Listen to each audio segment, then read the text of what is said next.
All right, we're a day late to this, but we had basketball and had some family things, parent-teacher conference time of year. J Leman. Kids are getting older, man. That's right. But J Leman is with us. We will talk about the Illini's home loss, the first of the season to Minnesota, and we'll talk about the off week and what is ahead for this team with 3 games remaining. But Jay, Illinois just kind of felt due for a close loss in a game like this. But why did it happen against Minnesota? Well, first and foremost, we've all been an Illinois fan long enough to just kind of get that feeling in the first quarter where you're like, Luke missed that first throw, kind of felt flat, something bad happens like a fumble. A little bit of deja vu. You think over the last 10, 12 years of Illinois football that it was maybe a game they would come out flat, and they certainly did. Why was that? I think it comes down to this is, and we've talked about when you don't have a great offensive line and you don't have a great front seven, you're a little bit banged up. You're really you've been relying on Luke Altmaier and 2 really good receivers, Sakari Franklin and Pat Bryant, who I would argue actually played pretty well on Saturday, considering the circumstances, the lack of plays the offenses actually had because of the time of possession imbalance is what PJ Fleck likes to do, and same what Brett Bielema likes to do. But Luke is not playing, did not play, I should say, what we've seen him play at the level that we've seen him play at. We've talked about it. The first 6 games, he's the reason you won Kansas. He's probably the reason you won Nebraska. He's the reason that you beat Purdue.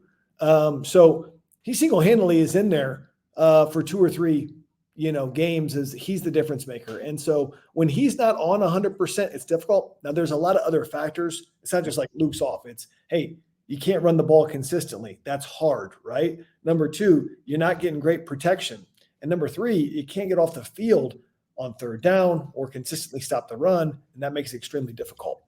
Yeah, it's what I wrote about after the game, Jay, and it feels wrong to nitpick Luke Altmaier with how well he has played this year, but it's the fact of this team that he has covered up otherwise what has been flaws, right? Like, so when he is not playing at a great level, even Michigan, there were some throws he missed, but he played well and he played better than the other quarterback, obviously, but it's just, there's a lot of pressure on him. It's a heavy burden, but such is the life of a Big Ten quarterback. Well, great players erase mistakes of other people and cover up weaknesses. And I think I heard you say it with Joey on the After the Game podcast is, Luke Altmaier has been the difference maker. Other than that, Illinois is a mid-level Big Ten team along the likes of Minnesota, Nebraska. I'll throw Michigan State in there, Wisconsin in there. Iowa, although tripped up at Michigan State, has a similar record to us, right? Iowa might be a step ahead because their ability to run the football and their physicality on defense. But that's what we are. But what made the difference was Luke Altmaier, in his second year had made some big strides. And we had 2 guys that can make some serious contested catches against tight coverage. But you can't rely on that all the time because your quarterback's going to have some turnovers. Your quarterback is not going to have all the time in the world to throw the football. That's where running the ball and stopping the run comes in, blocking and tackling essentially, right? And, this is pure speculation, Jeremy, but you and I both know in covering football that there are so many injuries that are not disclosed to us that people are simply playing through. And I will say that inaccuracy and ball security are usually issues or sometimes issues, I should say, where somebody might be a little bit banged up in a shoulder, in an arm, certainly not enough to maybe get benched for Donovan Leary, but maybe Luke he's taken some hits this year, took a big hit, on that caused fumble where he fell on his head and whatnot. There was questions he would come back. Is he 100%? Now, of course they say they don't want to give any kind of hint that he's not in case somebody were to, take advantage of that. But ball security and accuracy. It's really the accuracy for Luke. And I certainly don't want to beat up on Luke because I think he's the leader. I think he's probably the best football player that Illinois has right now on his team, aside from Pat Bryant and Zachary Franklin. He just has not been accurate. He's been missing high a lot on his throws. We saw that early in the game. Sometimes you're not getting your front foot down. You're not stepping into your throw. Some of that is pocket related. And he certainly is not as decisive when he's outside of the pocket. Is he throwing the ball? Is he running the ball? And not as accurate on the move as we've seen him be in the first half of the season. I thought it was interesting, Jay, that he, Luke, and Pat brought up after the game that they like getting up tempo. And you saw that in the fourth quarter. And Luke has played unbelievable in fourth quarters in overtimes. Obviously, it ends with the fumble, but those were two really good drives where they had up tempo. I know in that last one, Minnesota's in prevent, so Illinois is going to get some yards, but he played really well. So what do you make of that? Because Illinois has gone a little bit more huddle, but that felt like them saying, hey, we like doing this, we're comfortable doing this, and it's kind of what we're good at. Well, I think you have to take this bye week, and if you're Barry Lunny Jr. and if you're Brett Bielema, you say, okay, what gives us the best chance to win our final 3 games? What adjustments can we make? We saw the adjustments that Barry Lunny made with John Paddock late in the season last year that led to, really an offensive explosion through the air. Our defense wasn't great. We were giving up a lot of points, but we scored a lot of points going through the air. I think if you talk to any offensive coordinator, it's a former quarterback like Barry Lunny. I think if you talk to Pat Bryant and you talk to Luke Altmaier after a game where they had 10 minutes less possession than they had usually, and they have a chance to say, yeah, well, of course I like throwing the football more, right? They're quarterbacks and receivers. But what I think what they're getting is we believe that gives us the best chance to win, right? Of course they and I would say right now, based on where the running back situation is, Josh McCray has played better the last 2 or 3 weeks, but we simply don't have a guy like Darius Taylor on the roster right now, and that's pretty obvious to see. We don't have a Chase Brown on the roster, which we did 2 years ago. I think you have to play to your strengths. Your strengths are Zachary Franklin. Your strengths are Pat Bryant. Your strengths are Luke Altmaier and getting him out of the pocket. You have some role players at receiver like Colin Dixon, Malik Elzy, Hank Beatty, Tanner Arkin, even Carson Goda that have gotten in there and made some plays. But how do you play to your strengths? Now, this is a team that's really built on the play action and RPO.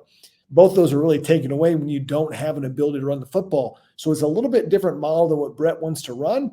But I think they're going to make some adjustments to go all in on their best players and choose players over plays. How do we get the ball in the hands of players? And I tried to do it with Pat and Zachary, but even to a greater extent, putting Luke in a position to succeed. I got no great in-depth analysis, but Pat Bryant and Zachary Franklin are really good. They're really good players. They're both going to be in the NFL next year, Jay, and getting those guys as many touches as possible is important. It felt like, Luke had a couple more opportunities to hit those guys, and maybe they both would have had 100-yard days. Those guys consistently get open and consistently make plays. Well, it's interesting, Illinois, let's say Pat and Zachary go to the NFL, which it certainly looks like they're on that trajectory. That would be 4 receivers and 1 tight end in the last 2 classes that are on NFL rosters. You have Isaiah Williams and Casey Washington and Tip Ryman from last year. And, Tanner probably won't leave this year, but I think Tanner Arkin could be an NFL tight end at some point.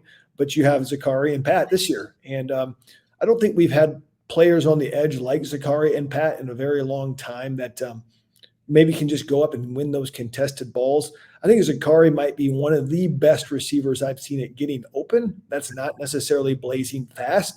I think he's kind of like that guy, to use a Jay Billis illustration, that you play at the YMCA that somehow always gets his shot off, is really good. I think that's what they call Marcus Damask kind of, he's like the basketball. I don't want to say he's the basketball version of Marcus Damask, but he kind of is, right? He's not overly flashy. He's got really good hands, really good ball skills, knows how to get open wildly, where Pat Bryant is a real physical presence. He might be one of the more physical receivers that I've covered in my time in the Big Ten. Just his physicality in the blocking and going up for footballs makes him a difference maker. And when he has his hands on the ball and he's hard to bring down, make him a difference maker. Well, now I got to ask, do you have a basketball comp for Pat Bryant or anything? I'm not a great basketball guy, as Derek Piper will tell you, right? I always get on pipes on a radio show and on Mondays because I'm always like, hey guys, listen, it's still football season. I know, you guys want to talk about basketball all the time, but if I had to take Pat Bryant, I guess I would. I don't want to throw this in here right now because it's kind of a bad thing. I would have said Ty Rodgers. I know that he's redshirting out, right? But he kind of had that mentality of just tough, right? Like, I don't think you can question. Again, I'm not a basketball analyst. You can question Ty Rodgers' offensive ability. You really can't question his toughness and his ability to compete and go get rebounds and defend, right? And I feel like you're never going to question Pat Bryant's toughness. You might be able to say he's not as tall as some guys. He's not as fast as some guys. I don't think you're going to question his leadership. I don't think you're going to question his toughness. And I don't think you're going to question his hands. He's really taken the next step as far as his hands go this year. That first contested catch, not his first catch overall, but his first contested catch in Minnesota. What a great example of that. And so at least Ty Rodgers, I'll throw it out there, I guess. And that's no hate on Ty Rodgers or Pat, because I know that Ty is redshirting, but he kind of plays with that mentality. Love it. I think it works really, really well. All right. You mentioned the offensive line. This is second year in a row, Jay. I think we can just, objectively say that this offensive line hasn't been as good as advertised or as good as the staff thought it was going to be. So what do we make of that? Well, it's pretty disappointing. I think that's been the most underwhelming position group that I can think of. I think we kind of knew what we got on the defensive line. You thought, okay, we can make some plays. We have some quickness. You got Dennis Briggs in the portal, which has been a great pickup. I think he's been very solid to play a lot of downs. I think Gabe Akis and Seth Coleman, they've been as advertised. We knew that we were thin at linebacker. We think for most of the season, the DBs have played above what we thought they would play at, right? We go to the offensive side. We think the receivers have taken a step. I don't think we thought would have world beaters at running back. I think that's been about what we thought, or below average what we thought, because Caden Fagan got hurt. Quarterback's been a step up. So then you're left with the O-line. And that's really the weakness that I feel like they have not. I don't see the position grades, so I don't know what people get graded out. But if I look just objectively on how they look as a unit compared to the rest of the team, they have not done well. They have not handled movement well. They have not been able to stifle penetration. I was actually looking at the line of scrimmage when Minnesota played, and on zone plays over and over, Minnesota's offensive line was making a new line of scrimmage and allowing Darius Taylor to cut the ball back without having to bend it all the way back and bow. We have not actually done that, right? Especially at the point of attack. We've struggled at the guard positions. We've struggled somewhat at center, but I will say I think Josh Crews has played better the last 4 or 5 games. And Gesky has moments. Gesky's a big, mauler guy. Brandon Henderson has moments. Zy Chrysler has moments, right? We're like, I see it. Other times, there's the consistency isn't there. I think, again, what I've said, what I'm concerned about is we are supposed to be a developmental program. And what I've seen is that Melvin Priestley and J.C. Davis, guys that were not in our program, that have been in our program for less than a year, seem to be playing at the highest, most consistent level. And so is it a recruiting problem? Is it an evaluation problem? Is it a developmental program, putting guys in the right spot and teaching the right technique? It could be all of the above. All I know is that what we're seeing on the field is not what Brett Bielema holds as his standard for what his football team's identity should be. Yeah, and I think you hit it on the head there. Like, a Brett Bielema team should be better on the offensive line. And, there were early encouraging things in the first year when you kind of inherited, all those guys.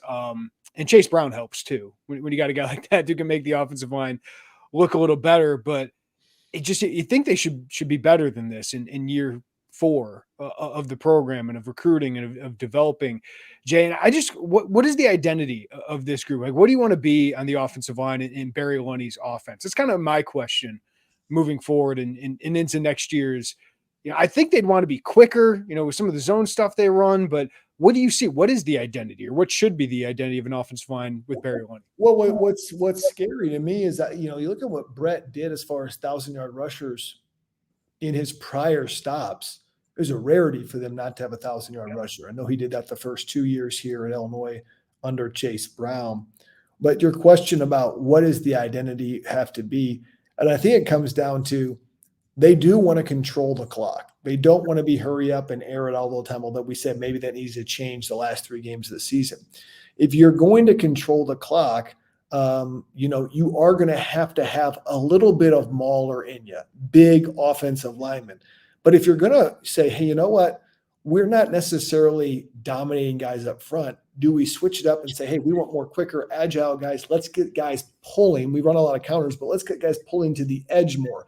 Let's do more stuff to the outside rather than the interior to try to get some stuff going. They've got to switch it up. So I think if you're Barry Lunny, number one is you've got to figure out, how can I make the inside zone play work so my RPO works? Okay, so number one. So if I can't do inside zone, do I got to switch it up to outside zone? Do I got to switch it up to a gap scheme, which is, hey, it's going to be power where somebody's pulling, or counter when somebody's pulling, and run RPO off of that, right? Because I got to get my play action going somehow. And then again, I've seen success when we've put McCray or Fagan in a dot, meaning 7 yards back. I think they've ran the ball better out of those sets. than other things. And that gives them a little more deeper push. Tony Peterson ran a lot of those sets with quarterback under center, not necessarily in the pistol, and then running some of the lead and stretch plays. So, I do think there needs to be just a total I don't need to want to say system shift, but we need to look at what we're doing and say, okay, what isn't working? What is working? What do we have right now? What do we need to go get in the portal and recruiting and change it to meet what we want offensively? Because it seems to be off on different pages right now. Yeah, I think it's really, the offseason, that's priority, right? Evaluate what you want to be up front. That is for sure. Sweater weather pairs perfectly with savory fall foods, but with your busy schedule, sometimes it's hard to eat the way you'd like to. That's where Factor comes in. Their chefs do the shopping and chopping to bring you fresh, never frozen, fully cooked meals right to your doorstep. All you have to do is heat and eat. All their meals are dietitian approved, so you know you're getting the nutrition you need along with the fall flavors that you crave. And when it comes to meals, everyone wants the same thing, options. That's why Factor offers 35 wholesome meals every week, including Gourmet Plus, Keto, Calorie Smart, Vegan, and Veggie, so you'll always find something you love that suits your lifestyle. And there's more to Factor than just lunches and dinners. From easy breakfasts and smoothies to delectable midnight snacks, Factor has over 60 plus add-ons that keep you fueled and focused 24/7. And with a plethora of flavors, you'll never get bored. This fall, you've got a lot going on outside the kitchen, so keep your plans and turn to Factor. They deliver fresh, nutritious, chef-prepared meals ready to eat in just 2 minutes. So head to factormeals.com/Illini50 and use code Illini50 to get 50% off your first box and 20% off your next month. That's code Illini50 at factormeals.com/Illini50 to get 50% off your first box plus 20% off your next month. All right, Jay, let's switch to the defense where injuries are really starting to impact that group. Dylan Rosiak out for the season with a fracture. Looked like an ankle, but definitely lower left leg. Xavier Scott leaves that game, and I thought Jaheim Clark battled. Obviously got tricked by Daniel Jackson on that deep throw that I thought really recaught the momentum for Minnesota. But this is where you worried about. In November, what would this team look like? I did think they had some guys step up. I thought James Kreutz for some plays looked pretty good. I thought Malachi Hood was really intriguing on a couple plays with his mix of power and speed. And I thought Jaheim Clark battled, but when you lose guys like Rosiak and Scott, you're going to feel it. Yeah, I mean, if there was probably one position we thought we were really thin at, it was linebacker, and Dylan Rosiak was I think by far playing at the highest level of our linebackers. So that hurts. Malachi Hood's going to get some great experience. James Kreutz has had a hand injury that I think has really affected him. I think Kreutz and Malachi Hood are good players, and I say this knowing that I played too early in my Illinois career. So I don't think I need business playing 2004 and 2005. But much like James Kreutz and now Malachi Hood, who else are you going to put in? There is nobody else, right? I actually thought Ryan Mead had his best game, but yeah. Ryan Mead's going to get his time. Ryan Mead's a 20 to 30 rep guy, and he does a good job of that in base personnel. Usually we'll see him in base and whatnot. And so I don't want to knock Ryan Mead because he's been a good special teamer, a good football player, does his job a lot of times, right? And makes plays. But a lot of those guys are playing because there's not a ton of guys above him, right? I mean, there's just not. I mean, Dylan Rosiak is hurt. Odaluga's been banged up. Mead plays in the base package, but not as much. It doesn't seem like in nickel and whatnot. And so I think those guys are going to be good football players. Do I think they're about a year away from being a starting Big Ten linebacker on a consistent level? Yes. That doesn't mean they can't play good on a given game. It just means on every given series and play, can you be at that consistent level? I think they're going to be good football players. I certainly don't think they are recruiting misses or bad players. It's just sometimes you get on the field too early. I'll say this about Jaheim Clark. Daniel Jackson did a veteran move of not showing his hands, not showing his eyes until very late to catch that football. And I don't think Clark was able to track the ball. By the time he looked back, the ball was over his head, never really saw it. But I think he's going to be a good football player. But when you get into youth playing, sometimes they're playing too young for what they should be playing. I would argue the same for Xavier Scott. Probably played too early in that Michigan game. Did well. I'd say the same for Sidney Brown. Sidney Brown was playing as a freshman and sophomore. Wasn't a great player.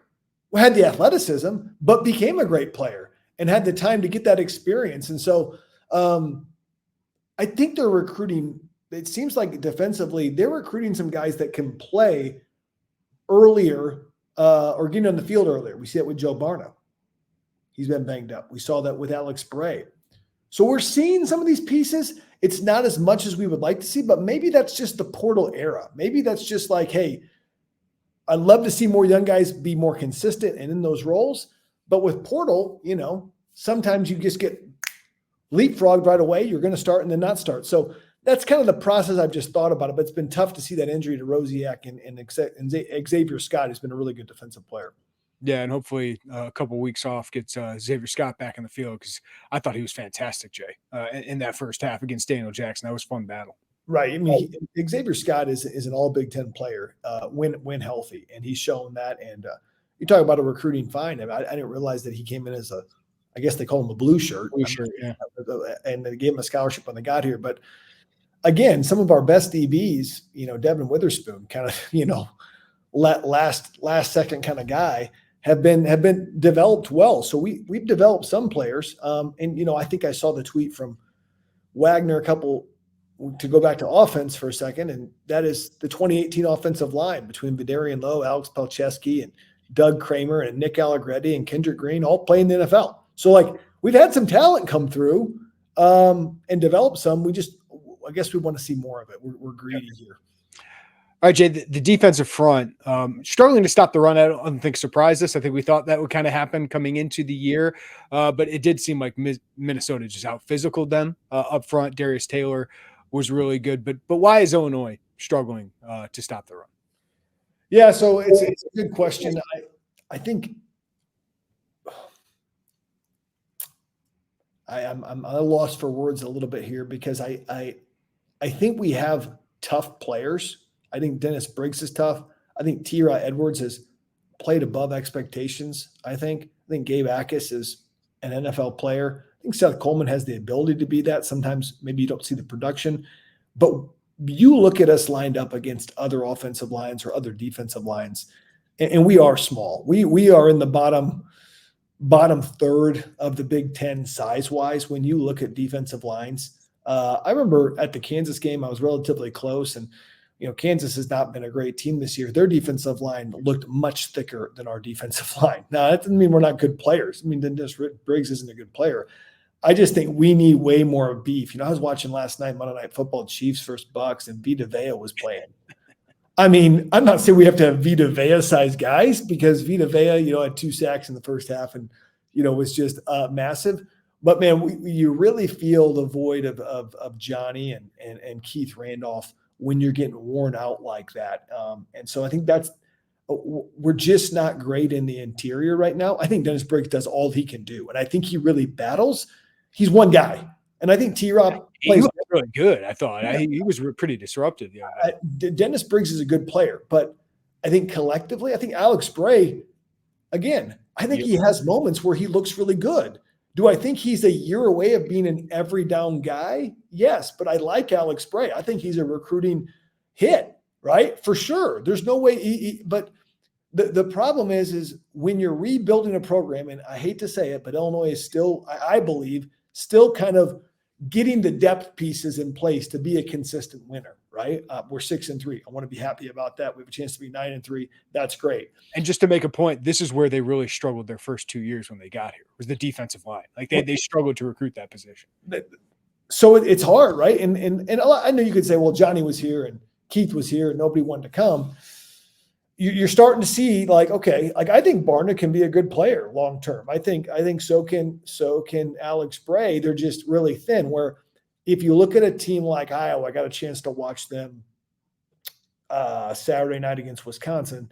They're going to have 5 or 6 Alex Brays on that team, right? Kind of lined up and kind of trade off, and they're going to play as true third-year sophomores and be starters and juniors and be really good as seniors. I see that. I can see those guys being that thing, but it's just a little bit early. We're just thin at that position. So I hate to give the overall answer of we're small and thin. Sure. It's true. That doesn't take away that I think Dennis Briggs has been a really good pickup in the portal. I think that Gabe at times in certain games has been a monster. And at times you're like, is Gabe being the factor he can be? So it is what it is.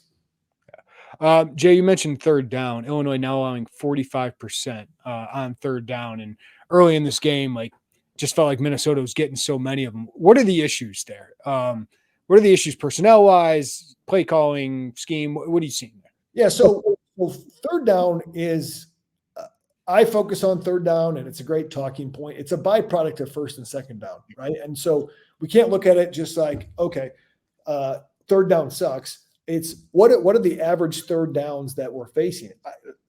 This is anecdotal. I don't have it, but it looks to be under third and 5, right? Like 5 and below. Not the store, the yardage, but you're like, okay, so they're manageable third downs. And it seems like when I'm watching Illinois football, I don't know if you get this sense, but when the other team is going for third down, I have confidence that they are going to get it. When we're going for third down, I'm not having much confidence that we're going to get it. I was early in the year having confidence that Luke's going to make a play. Are you feeling the same thing? It's lately it's been a lot of third and 8s. It's been a lot of 3rd and 9s for Illinois. And I give Minnesota's defense credit. They really, dialed some run stopping pressures on first down to get negative plays, and said, now you're behind the change. And once we're at 2nd 11, we're not really good enough to run, to get it to 2nd and 3rd and 5. So we're going to throw. We'll probably hit Zakari for 6-7 yard gain and be 3rd and 4, and then we're trying to wait on Luke to throw the football. We get in situations where it's obvious passing downs and defensive lines are pinning their ears back, where many times our D-line can't pin their ears back because they got to take care of their gap because it's 3rd and 3 and they could hand the ball off to Darius Taylor and run the football. So I think it's a microcosm of that. I think also we just haven't had consistency the last 3 games on the back end. A lot of injuries. Sometimes Torrey Cox is in, sometimes Brooks is in, sometimes Caleb Patterson. Strain's been hurt. Xavier Scott, who plays corner and nickel. I think nickel is one of the most important players on third down.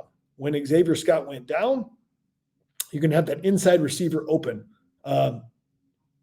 That's the easiest throw usually for a quarterback, is that inside receiver. Usually the nickel's matched up on him. We didn't have that. Do I think our guys try to sub in admirably? Yeah, but you just can't sub in for an all Big Ten player until you can get the same level of consistent performance. The last 2 years, Jay, I don't think Illinois had the personnel to be as aggressive as Ryan Walters was. And when you got Devin Witherspoon, Sidney Brown, Quan Martin, you can be as aggressive as you want going that man coverage. But I just find myself being like, man, I'd like to see a little bit more 5-man rush. I just like to get a little bit more pressure and get Gabe Backus and Seth Coleman into one-on-one battles a little bit more often. But that's easy for me to say up in the press box when Aaron Henry's the one having to call this stuff up. But what do you think of that? Just be like, hey, let's just be more aggressive. Why not? Yeah, I think when you get beat by, I think it was 10 minutes in the time of possession. Didn't Minnesota have like 40 minutes and we had like 20? Yeah. I think what that tells you is that, yeah, I bend but didn't break. And yeah, I got some solid stops, but I didn't give my offense enough of an opportunity to actually make what the plays they needed. Now, biggest game I remember is, the Iowa game my senior year. We lost 10-6, and they only had 3 or 4 drives that whole first half, but those drives were 8-9 plays. We couldn't get off the field, and our offense had like 4 drives, right? And so you limit what your offense can do. And I think the telltale sign you need to be more aggressive in my book is you're losing time of possession big time, right? Now, sometimes it's offense and defense, and I understand you're carrying the ball, but when you're losing time of possession that bad and you need more possessions, that's when I think I look at it and say, we got to be more aggressive to get off the field sooner. And so I do believe, yes, we need to bring blitzes. I haven't seen many, I hate to say exotic blitzes. It doesn't have to be exotic. It seems like we're bringing 5-man rushes, and we might bring Rosiak. There hasn't been much outside of the ordinary. It seemed like early on Luga with a blitz. I was like, what? What is this? Yeah. So, Odaluga got the sack. I'd love to see. By the way, Brosmer under pressure, 1 for 9 for 9 yards. I was just like, man, it just felt like whenever he felt pressure, he was not very good. That's a good stat right there. Matthew Bailey. I think Matthew Bailey can be a guy that can blitz in that position right now. Stay on your feet, but yeah, stay on your feet. And now he's had. Minnesota wasn't like this, but the 3 previous weeks had a really rough tight end matchup. So Matthew Bailey was hard to blitz him. But I think you go into these next 2, Matthew Bailey can be a great blitzer. I'd also love to see Xavier Scott, if healthy, blitz as well. He has the ability to play. We've seen him have that ability as well. So, and I think that overall, when playing, someone like Broersma, who's not that mobile, get him out of the middle of the pocket, make him move. It becomes a lot less accurate, right? I don't think that's going to be the case with Childs, who could be accurate and whatnot when he moves for Michigan State. But you're playing some quarterbacks coming up here in the future that are not that mobile. And so it's like, how can we bring movement with our defensive line? Because we're quicker, we're not bigger, we're quicker. And so I would like to see all that. I would like to see us sell out more. It feels like we're dying slowly in games rather than just taking our shot and getting killed. So that's kind of what I want. And I think the telltale sign is our time of possession is just getting obliterated. Yeah. Like I get it. Bend but don't break, and you get some takeaways, but you're not getting takeaways. I think you can get more of those if you get more pressure. You need the takeaways. I think, probably the biggest bend but don't break guy out there was Mike Hankwitz, longtime coordinator at Northwestern. But they did it with really fundamental ball, and they did it with takeaways and special teams. And they were able to win some West divisions because of that with average offenses. But if you're not getting turnovers and you're not getting able to pressure with 4, you need to do something different. And we can't have pressure with 4 right now. It just hasn't happened that much. I know you guys have heard me talk about HomeField Apparel a lot, but there's a reason. I have some of these shirts from HomeField Apparel, and they are a premium collegiate apparel brand based in Indianapolis. And what I love about them is they're focused on creating incredibly comfortable, officially licensed apparel with vintage college designs. So go to homefieldapparel.com and check out their Illini gear. The Flying Illini t-shirt I love. If they have any bomber jackets, go check those out. But you see all of these vintage designs that are great. They kind of stand out in a crowd, but also these are comfortable, well-fitting. They're not the boxy kind of ones you get at the random department store. No, these are well-fitted, comfortable t-shirts and apparel. So go check it out at homefieldapparel.com. Go to the drag down menu, click on Illini, and you'll see all of these great shirts, including Orange Crush, old school Fighting Illini basketball shirts, the Flying Illini t-shirt with the great winged logo, Script Illini gear, including t-shirts, hoodies, an orange ringer tee, the 2004-05 Illinois basketball shirts so you can relive those glory days, but also they have great hoodies, great crew necks, great Illini football gear, including the 80s Illini helmet on there. If you're an old school sweatshirt guy, they got those. If you're a quarter zip guy, they got those.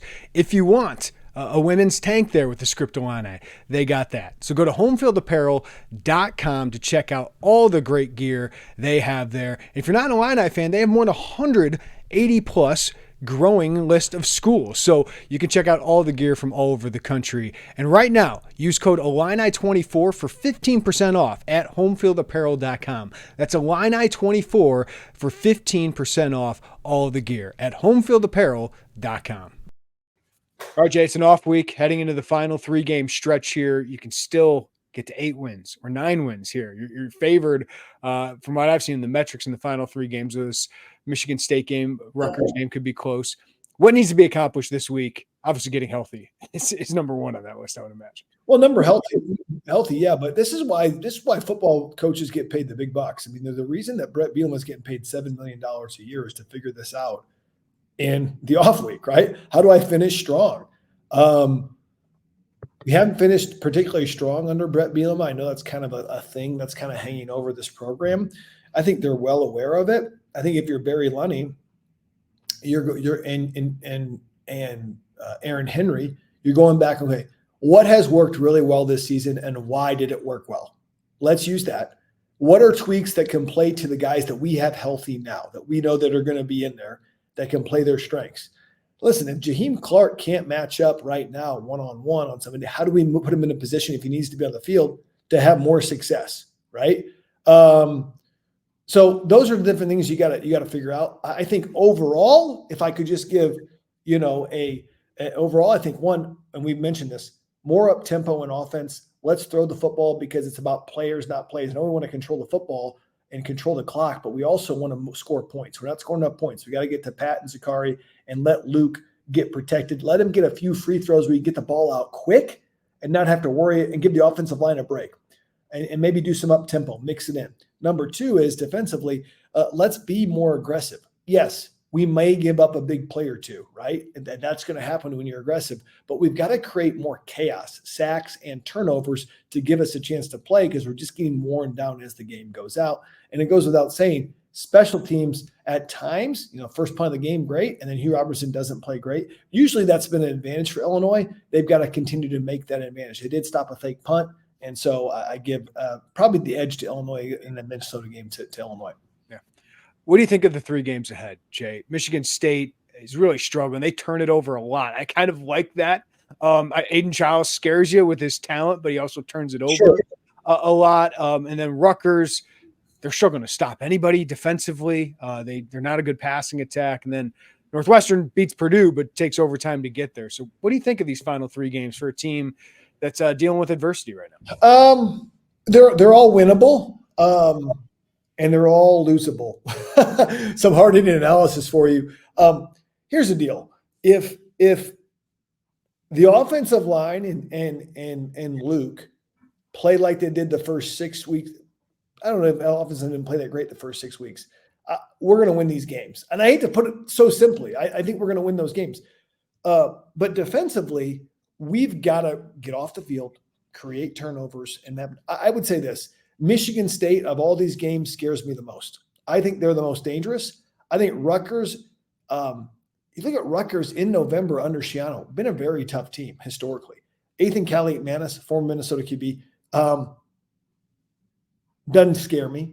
I think when Gavin Wimsatt left to go to, I think went to Kentucky or somewhere else, I think that changed that team and their ability to kind of do ball control offense, and their defense is on the field a lot.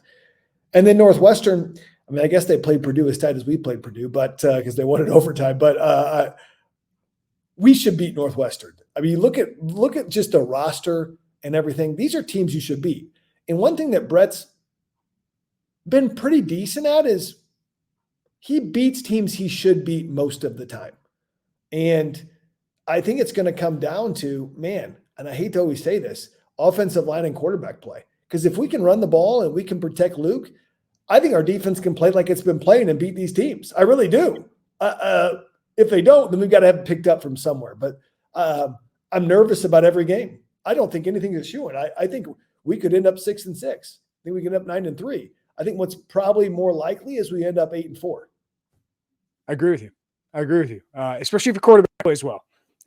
He's been the competitive advantage all year. And if he gets back to being that, Jay, I think Illinois can finish strong. But boy, the coaches need to make sure they put him in position to succeed and get him healthy and all of these things. But that's why this off week is so important. What do they have to do to make sure they win a couple more games? Exactly. That's why they get paid the big bucks to do that. And I'm hopeful that, man, I'm hopeful that Luke, I don't know if it's healthy. I don't know if it's just game plan or what. I have a lot of confidence in Luke because I've seen what he's done. I think you can feel when you watch it, and like there's not as much confidence right now offensively on that football team with Luke and with the receivers and the offensive line. And I don't know how big a loss Caden Fagan was. It was a big loss. Let's just put it that way. Because he felt like he was your one big back that could make more people miss, although Josh McCray has done well lately. And it just seems like there's so much pressure without a consistent run game. It comes down to Luke, and the cat's out of the bag that he can run the ball. So now you've had teams really focused on Oregon and Minnesota. Don't let this guy run. And they've kind of taken that away. So it's just interesting as we go down this, because on one hand, you have a chance to have a pretty historic season with 9 wins in Illinois and stuff. You have another chance to be 6-6 and feel like, we didn't really finish that well. And then you also have to measure it against, hey, when we were talking 2 months ago in August before the first game, it would be love to be 6-3 right now. So maybe we've gotten spoiled. So anyway, that's Illinois observers in our heads, Jay. Right, here's the problem: you start winning Illinois, and I saw a meme. There was something like this. It was like, Illinois fans, get ready to play Oregon. Playoff. We're playoff. Lose. I hate Illinois. They're done. Lose to Minnesota. We're the worst program ever. Meanwhile, Illinois is still 6-3, best record through 9 games, and whatever. So it's just interesting that we're kind of like that. So Well, unfortunately, we want to be more loyal than that. and all you got to do is look around, because outside of Indiana, I don't know if anybody feels like, Oregon, obviously, but I don't know if anybody feels great. Ohio State, big win over Penn State. But Nebraska's lost 3 straight, right? And they're looking at another potential 5-win season. Michigan. Wisconsin's 5-4. Michigan is 5-4. USC is 4-5. Maryland has been really disappointing this year. I mean, Illinois, Minnesota, kind of in that same realm right now. I think Iowa is going to win 9 games. I think they should have won 10. That lost to, was it Maryland? Or Michigan State. Lost to Michigan State, and they really should have beat Iowa State, and they were up, at half big, and kind of let that fall away. But yeah, Iowa seems to be a little bit ahead of the curve of the old Big Ten West party goers, right? Yep. I don't know. I don't know if Wisconsin is going to get it turned around. I mean, we're in year 2 of Fickle, and they don't seem better to me than Illinois. They don't. I don't know. I get Fickle came in there, changed Wisconsin from what it's been. It's always a danger when you got an identity like Wisconsin had an identity, like Iowa has an identity right now, and you try to be something that you're not, right? Like, I get the idea of, hey, take us to the next level. Just find a quarterback and do what you were doing before. I thought that was all they needed. And that's what they did with Russell Wilson when he was there, when Brett was there. They got a quarterback. The identity of Iowa and Wisconsin under Barry Alvarez and Brett was predicated on the players that they could recruit that were close to that state. That's why they made it the way they are. You can badmouth it all you want. And I think that's what's difficult for people to realize is, like, who are the players that you can get? You can't be SEC North at Iowa. You can't be Georgia, right? But you can be this. And some people get sick of success, I guess. They get sick of 9, 10 wins. And I think they see programs like Georgia, who historically got 9 or 10 wins under Mark Richt, and then did take a leap. But it's just a totally different situation when you're down there in the Southeast. So the big thing that's the most intriguing is really Curt Cignetti. And that might be one most – I rival it to what Gary Barnett did, at Northwestern, taking the purple to Pasadena and going 8-0 in the Big Ten. They didn't play Ohio State that year. I think they went 15-1 or 16-0 in the Big Ten because they didn't play Ohio State 2 years in a row, and they traded off between the Rose Bowl that year. But what Cignetti's done, and you look at his story, Curt Cignetti's dad hired Nick Saban at West Virginia. Then Cignetti got hired by Saban 2007 to 2010 at Alabama, gets trained under him, has 2 kids in school at the time at 2010, and decides, I'm going to take a huge pay cut and go to Indiana University at Pennsylvania and be a head coach. Wins there, wins at Elon, wins at Stony Brook or wherever, then JMU, and now 9-0 at Indiana. And I think they'll at least be 11-1. I don't know if they'll beat Ohio State. And Ohio State would have the head-to-head in the Big Ten championship. But they would be in the playoff and possibly could host a playoff game even at 11-1. So it's an incredible story. Yeah, I mean, they go into Michigan. I feel very confident in what Indiana's doing because they are trouncing teams. And Ohio State is scoring 40 a game now. Yeah, and their defense is doing a pretty good job too. I just going to Ohio State, nothing to lose, everything to gain. They're already probably going to be in the college football playoff because they're going to trounce Purdue. Sure. I mean, he talked a big game, Jay, and I was like, oh, that's kind of interesting going to Indiana and doing that. But he's backed it up, man. Is there anything programs like in Indiana or a Purdue or in Illinois like can take away from what Cignetti is doing, or is this just an aberration here? Well, I think, and Curt Cignetti would tell you this, and he told this when I was there week 2 when they played Western Illinois. He said, I think it was really beneficial for me to make all my head coaching mistakes, not all of them, but many of my head coaching mistakes when I was at Indiana University, Purdue, and Elon. Nobody cared. Like, okay, you missed a 4th down call. You didn't hit on this recruit. He's like, I just made a mistake. He's like, once I found out I could win there, I figured out a system, and I wanted to keep my system, and I'm very confident in that. And one thing he talked about was, I didn't expect James Madison players to follow me, but they did. So one, there's some great player loyalty, but and they were bumping up a division, so maybe not just that. But number 2, he says, what that has done is it has helped shift the culture and mindset, because James Madison was a championship program at the FCS level. We made the transition to the Sun Belt, and we competed for conference championships there, probably the best we could do at that point. And that mindset, we've had those guys, those 4 starters on offense and 4 starters on defense that they brought over and a couple subs, that transferred the mindset of winning and championship to everybody else. And practices have been done the way that I've wanted to do them. And so I was like, that's interesting. Number 2, using the transfer portal for culture purposes, transferring that culture and not just athleticism. And then number 3, he told me we didn't tackle anybody at all. The spring game was we practiced a little bit. We tackled a little bit. That was it. All spring and all fall camp. We didn't tackle anybody, which it was. He's like, and I said, why did you do that? He said, I didn't want to get people hurt. I didn't think we were very deep at positions. Certainly that's worked out well for him, right? So those are a couple of things that I just know anecdotally that he says that he's done. And, I heard that Rick Neuheisel came on CBS Sports and said, I think this guy is the next Nick Saban. Kind of has an edge to him, kind of quirky, kind of is a real system guy. Does he stay in Indiana?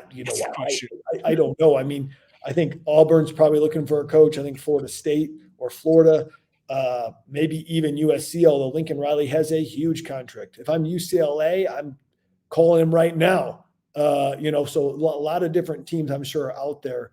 And just it's a fascinating story right now in college football.